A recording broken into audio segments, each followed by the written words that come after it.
La défaillance ou le bug du trait d'union dans les marges de la mort.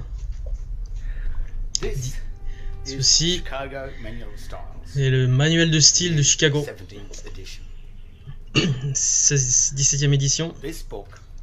Ce livre est un manuel de style typographique qui est utilisé par la Cité de Londres, qui administre toutes les législations du monde de l'Ouest. C'est l'association du barreau. Et c'est aussi ce qu'essayait d'empêcher le 13e amendement des États-Unis, l'amendement qui est manquant, ou qui disait aucun avocat n'était autorisé à faire partie de la Constitution, car tout avocat prête serment à une entité étrangère, à la Cité de Londres. La Cité de Londres est séparée de Londres. C'est une enclave qui est indépendante, qui a sa propre police, et elle dépend de l'administration du Vatican.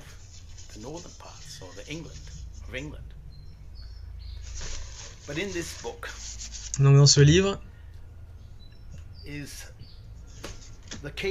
il y a la clé de cette fraude absolue, ce mensonge absolu qu'on nous raconte, qui nous ont raconté. Ce mensonge a été perpétré afin de créer un monde fictif qui est vide de toute charte de droit de la terre comme la Magna Carta, et qui nous donne le corpus juris ou l'UCC, le droit maritime, l'amirauté, la lex mercatoria, la loi des banquiers, le quasi-dieu, la maison du débiteur. Ce qu'ils ont fait, c'est qu'ils vont vous arnaquer, ils vont vous forcer en fait à quitter le monde de la terre et vous embarquer sur leur navire du contrat de droit maritime. Et sur la page 666 de ce livre est la plus grosse clé qui est donnée sur cette fraude. On en est arrivé à cette conclusion, en tout cas, sur 3 lignes. Donc c'est bien la page 666 du Chicago Manual Style. Avant d'aller à cette page, il y a 3 lignes en haut de la page qui sont les lignes les plus importantes de la destruction de la Cité de Londres, la City. Ce sont ces lignes, mais ce qu'on a juste avant, dans les langages autres que l'anglais, donc que le français aussi, mais bon, on voit que c'est écrit tout en capital, donc ça veut rien dire, mais à cet endroit, on retrouve le langage des signes américain, l'ASL. Et ça, c'est très intéressant, car c'est une forme de langage qui est écrit, mais c'est des signes qui sont écrits en forme de texte et qui ressemblent à l'anglais, mais c'est étranger en fait. Alors, une remarque en relation avec les marges dans le texte, dans un texte. Ce qui sont, voilà, ça c'est la marge d'une page d'un document. Donc je vais vous le lire, ça c'est dans le dictionnaire normal. Tu pouvez le trouver sur internet. La marge, le vrai marge d'un texte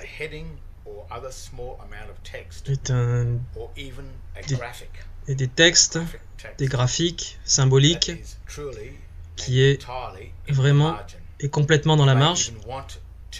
Tu peux même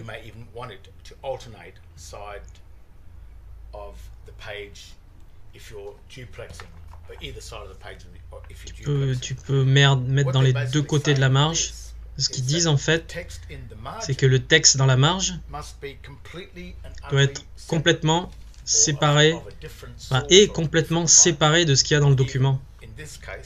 Et dans ce cas-là, même un texte symbolique, graphique, la glose, le glossa, est utilisé dans la marge afin d'établir clairement que le texte de la marge n'a rien à voir avec le corps du texte, le corps du document.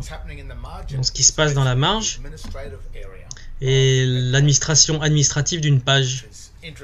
Ce qui est intéressant, car si ils usurpent la marge qui est en latin débasé tout capital, le langage raw, un langage artificiel, si on le voit dans le texte, c'est l'œil grammatical qui va détecter que quelqu'un amène le texte marginal dans le document. C'est comme un cheval de Troie. Et c'est certainement une arnaque délibérée de faire cela. Et le mot marginal, d'ailleurs, est intéressant. C'est des espaces vides en haut de la page sans titre.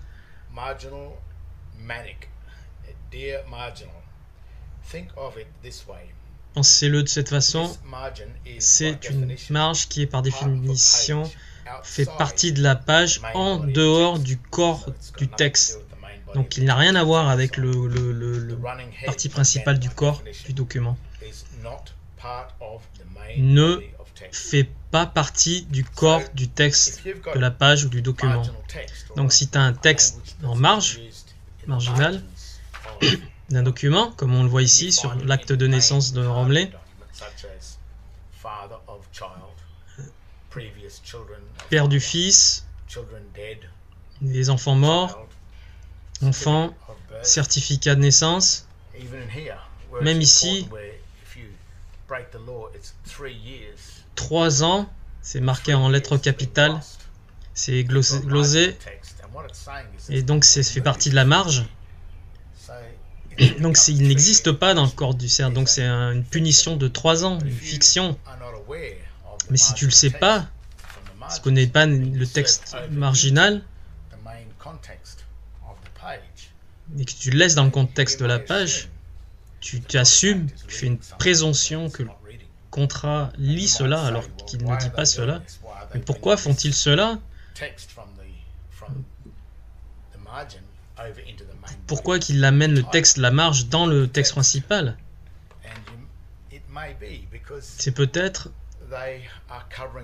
qu'ils essayent de couvrir leurs fesses, leurs exactions. Ils créent un document fiction, c'est une fiction dès le départ. Et c'est par votre croyance que vous croyez que c'est réel. Et c'est là que le consentement vient.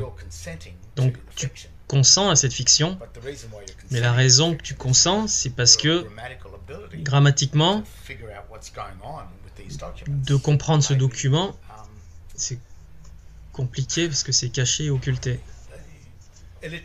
C'est donc du coup, tu es illettré. Grammatiquement, tu es illettré car tu n'arrives pas à voir cela, cette fiction, ce qui se passe. Donc tu es d'accord avec, mais tu le sais pas.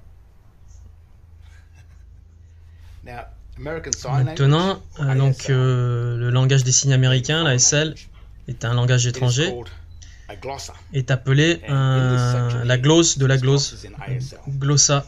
Glossa en ASL, c'est le langage écrit, la transcription de signes est appelé un glose. Regardez le gloss, ce que c'est dans le dictionnaire, c'est mettre sous le tapis, hein, c'est cacher, faire reluire, camoufler, comme des magazines hein, qui vendent des voitures. Il est glossé. J'ai déjà fait dans d'autres articles, Romley en avait parlé. Hein.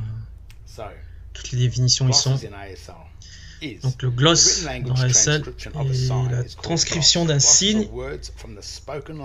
C'est les mots de langage parlé écrits en petites lettres capitales, comme vous le voyez ici, woman, school, enfin femme, école et cat. Voilà, donc c'est des petites lettres capitales. C'est pas les lettres capitales régulières qui sont plus grosses. Donc, mais ils peuvent utiliser aussi, d'après ce style, les lettres capitales entières. Où un ou deux mots sont utilisés pour glosser un signe. Les glosses sont séparées par un trait d'union et mis entre guillemets. Donc voilà, le sign pour une voiture est passé est écrit comme un véhicule, trait d'union, conduit, tiré, trait d'union, par. Donc là, c'est expliqué comment c'est écrit. C'est les traits d'union qui doivent être utilisés pour faire la phrase. Et la traduction de cela peut être ce que tu veux, qui est entre guillemets. Donc là, donc ce que tu peux voir ici, langue autre que l'anglais, ça c'est pas, il n'y a pas de trait d'union, pourtant c'est écrit en capital. Comme ici, le chat est assis sur le tapis, et si tu l'écris en lettres capitales, en latin débasé, en glose, en tout capital, comme dans le langage des signes américain, c'est pas le chat est assis sur le tapis, à moins d'avoir des traits d'union ou en haut d'explications entre guillemets. Donc ça, c'est pas le chat est assis sur le tapis. Alors les trois lignes qui explosent tout le reste, le killer, le tueur, et à la page 666.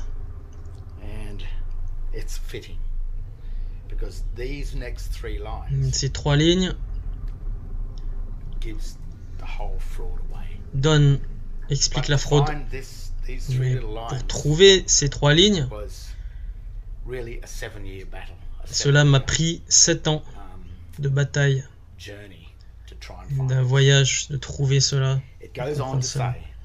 Donc ça dit, une des choses évidentes de l'utilisation de la glose, qui est ça, du langage parlé écrit pour représenter les signes, et qu'il n'y a aucune correspondance directe une à une entre les mots et les signes dans deux langages.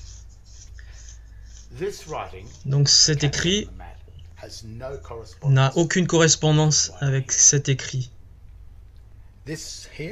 Ça, le langage autre que l'étranger, que l'anglais, explique cela, c'est encore pire.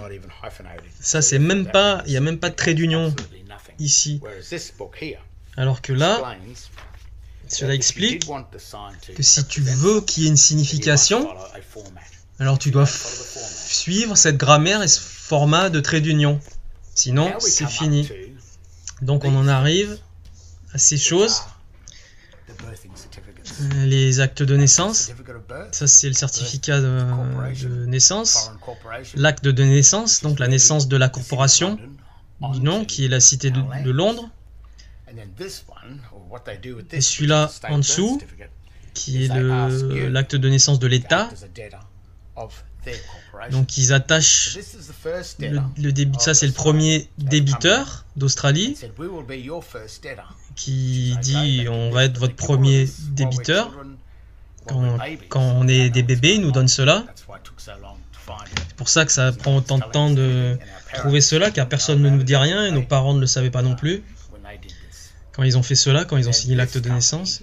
Donc cette compagnie nous offre un nouveau acte de naissance. Donc ça nous emmène donc de la fiducie en haut, en dessous, en bas, un vrai débiteur. On devient un troisième partie débiteur. C'est une conversion de créditeur, de la fiducie et tout, un vrai débiteur par la tromperie grammaticale. Donc l'acte de naissance ici est mal écrit. Là ici, enfant, c'est mal écrit. En plus c'est souligné. Donc ça veut dire que ça a été enlevé du document. Pareil, père de l'enfant. Et là on voit la croix. Croix veut dire mort. Donc là on a le prénom, le Christian name. Donc ça lit en fait mort, le prénom mort, Romley Stewart. Ça c'est les deux noms que j'ai vraiment. Il n'y a aucun surnom sur ce document. Le surnom existe dans la marge, de ce côté-là. Et c'est signé par l'officier d'état civil, David John, dans la marche. C'est le donc ils ont créé ces documents avec la glose du langage des signes, mélangé avec de l'anglais. Grammatiquement, ça détruit le document, c'est pas valide. Donc le clé à cette fraude grammaticale en relation avec l'acte de naissance, le gouvernement, les banques et les tribunaux, c'est que le texte tout capital utilisé dans la margine d'un document ont été amenés dans le corps du document afin de tromper les masses et de croire que ce texte marginal étranger fait partie du document quand grammaticalement il n'a rien à voir avec le document. C'est glosé. Donc en gros ce mot n'est pas là, il n'existe pas. Acte de naissance n'existe pas, il n'y a pas de trait d'union. Là il manque les traits d'union. Si on prend le manuel des styles, qui doit dire qu'il doit avoir un trait d'union pour que ça ait une signification. C'est pas là. Ah, c'est un bug très très petit. Il manque un trait d'union, mais ça détruit la cité de Londres. La cité de Londres nous a offert une fraude. Ça a toujours été une fraude. Ils savaient que c'était une fraude depuis le début, mais ils nous ont offert ça pour nous libérer de la Magna Carta, du droit de la terre, et nous emmener dans le corpus juris. Ce que c'est l'Union européenne et l'ONU. C'est un pouvoir militaire étranger opérant par le corpus juris et il nous emmène sous cette loi, sous ce contrat. Donc pour cela il faut quitter le droit coutumier, il faut quitter la terre et il faut entrer sur leur vaisseau fiduciaire. Ils sont étrangers, c'est les marchands, les marchands banquiers, les marchands de l'argent. Leur langage est étranger. Ils ont dû nous faire quitter la terre pour nous emmener sur la mer. Et les premiers pionniers américains sont partis pour cela, pour échapper au contrôle banquier français. C'est pour cela qu'ils l'ont fait. Il y a 200 ans, en gros, et la partie la plus importante de cette constitution a été enlevée. C'est le 13e amendement qui empêche les avocats de s'immiscer dedans, quoi. L'UCC, c'est le corpus juriste. On voit qu'ici que le Commonwealth of Australia, c'est une compagnie enregistrée sur la SEC-US. Et c'était le Land of the Free, la terre des hommes libres, mais ils ont créé cette fraude, cette merde, ce mensonge pour nous arnaquer et pour quitter le droit coutumier, la terre, et entrer amirauté le droit maritime du commerce, la Lex Mercatoria, pour nous arnaquer. C'est pour ça qu'ils l'ont fait, pour nous faire croire que ce texte tout capital, écrit sur des documents. Là, on le voit, et faisait partie de la langue anglaise. En français, c'est pareil. Mais c'est pas possible. Il n'a jamais été.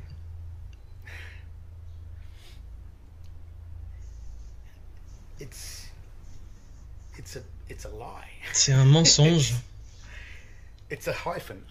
C'est un trait d'union. Il manque un trait d'union. C'est tout ce que c'est. C'est une aiguille dans une botte de foin. De trouver cette fraude si petite qui nous a poussé à quitter notre constitution, nos terres, notre état d'être humain, de gens réels, et nous rentrer dans le monde de la corporation, des débiteurs, des fiduciaires, de la confiance, de la fiducie. Tout cela par une simple trait d'union, une erreur grammaticale, une arnaque grammaticale. Il y a 2000 ans, à peu près.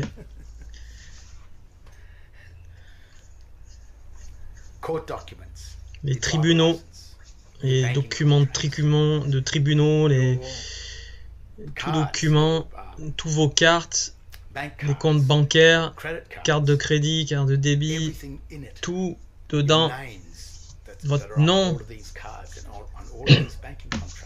qui sont écrits sur tous ces contrats bancaires, en texte, tout capital, cette langue, tout capital, complètement détruit le nom, et ça fait presque 2000 ans.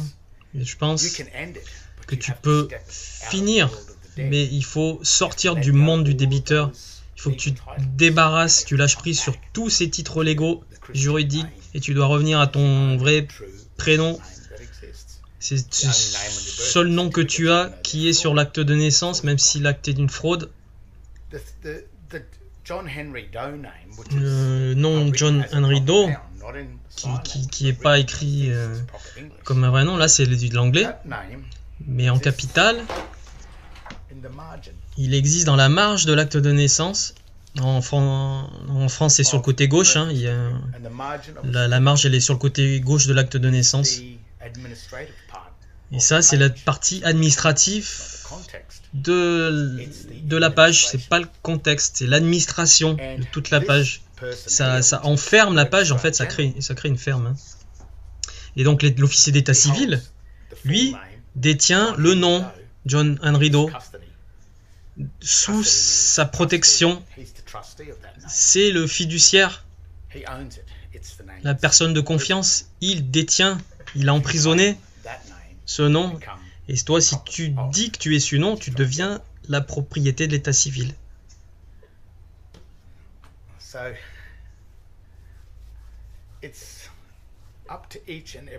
Donc c'est chacun de nous qui doit comprendre ce qui se passe et de comment s'en sortir, comment sortir de ce système, de cette fiducie, mais surtout de sortir de l'état de débiteur et de redevenir créditeur. Car l'acte de naissance identifie ce premier trust, cette première fiducie qui est sous la charge de l'état civil, et il faut revenir en dessous de l'acte de naissance de l'état à au-dessus l'acte de naissance. Je ne sais pas exactement le certificat qu'il a en dessous, si c'est celui de l'état, comme c'est des états fédéraux et pas du gouvernement. Mais on vous dit, bah ouais, c'est ta faute, t'y crois, c'est une fraude, mais c'est ta faute. Tout est un mensonge, ça a toujours été un mensonge et ça sera toujours un mensonge.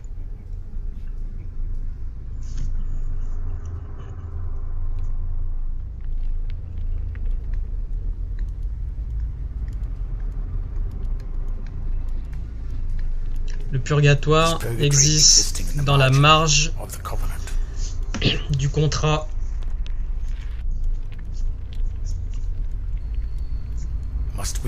On doit retourner au centre de la page afin de redevenir vivant.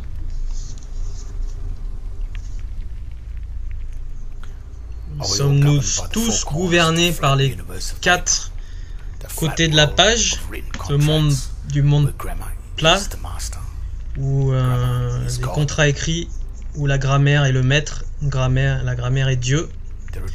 Il y a 2 mondes, 2 juridictions, la maison du vivant, la vie, et la maison de la connaissance.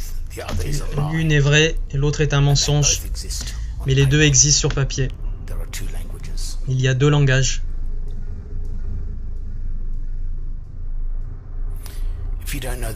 Si tu ne connais pas la différence entre le langage du créditeur, l'arbre de vie, et le langage du débiteur, l'arbre de la mort, tu vas réclamer le nom de l'office des débiteurs comme ton nom et tu ne vas jamais revenir à l'office du créditeur et tu vas perdre ton droit de vie. Tu seras mort, perdu en terre et récupéré, sauvé, sauvegardé par les banques et compagnies commerciales. Le Commonwealth d'Australie est une sous-division de l'entreprise des États-Unis, la SEC US, basée à Washington, au district de Columbia. C'est une compagnie, une société étrangère. Voilà, traduction de Jack Fruit. On peut faire l'analogie entre le langage maternel et le langage paternel. Donc le langage maternel de la vie, que tu apprends naturellement, et le langage paternel de la patrie, qui est écrit sur papier, un langage mort, une langue morte, alors que le langage maternel est une langue vivante parlée, pas écrite.